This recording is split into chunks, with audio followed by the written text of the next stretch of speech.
The Dark Knight Trilogy co-creator David S. Goyer talks about the fact that he was the #1 supporter of Jake Gyllenhaal getting the job of Batman over Christian Bale.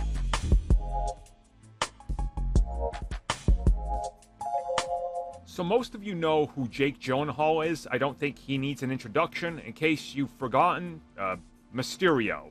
Okay, now that we got that out of the way, in the early 2000s, Jake Gyllenhaal was one of the hottest actors in Hollywood. He almost took over Spider-Man for Tobey Maguire, and we know that they pretty much wanted him for everything.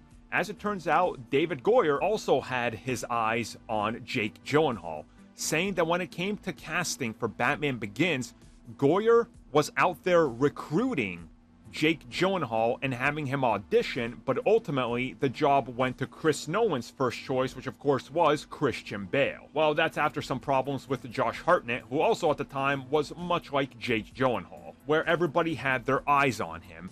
Now, this is one of those things where you really just gotta think about everything that's happened and how many times Jake Gyllenhaal was in a running for a comic book role, whether it was Marvel or DC, and he never ended up getting it, up until obviously he was Mysterio.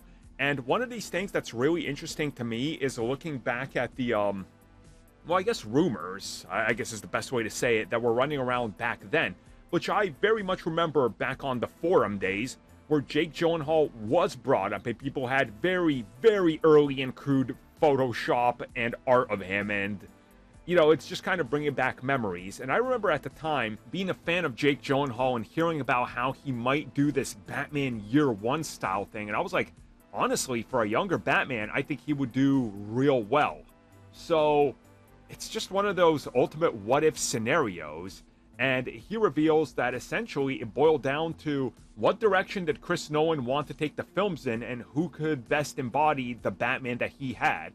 And Goyer admits, yeah, Christian Bale was the correct choice for this. And I think in hindsight, we all look at it and go, yeah, he was. But it's just an interesting what-if scenario in terms of what could have happened and what could have we gotten out of this had Jake Gyllenhaal been cast. And where would his career have taken him, you know?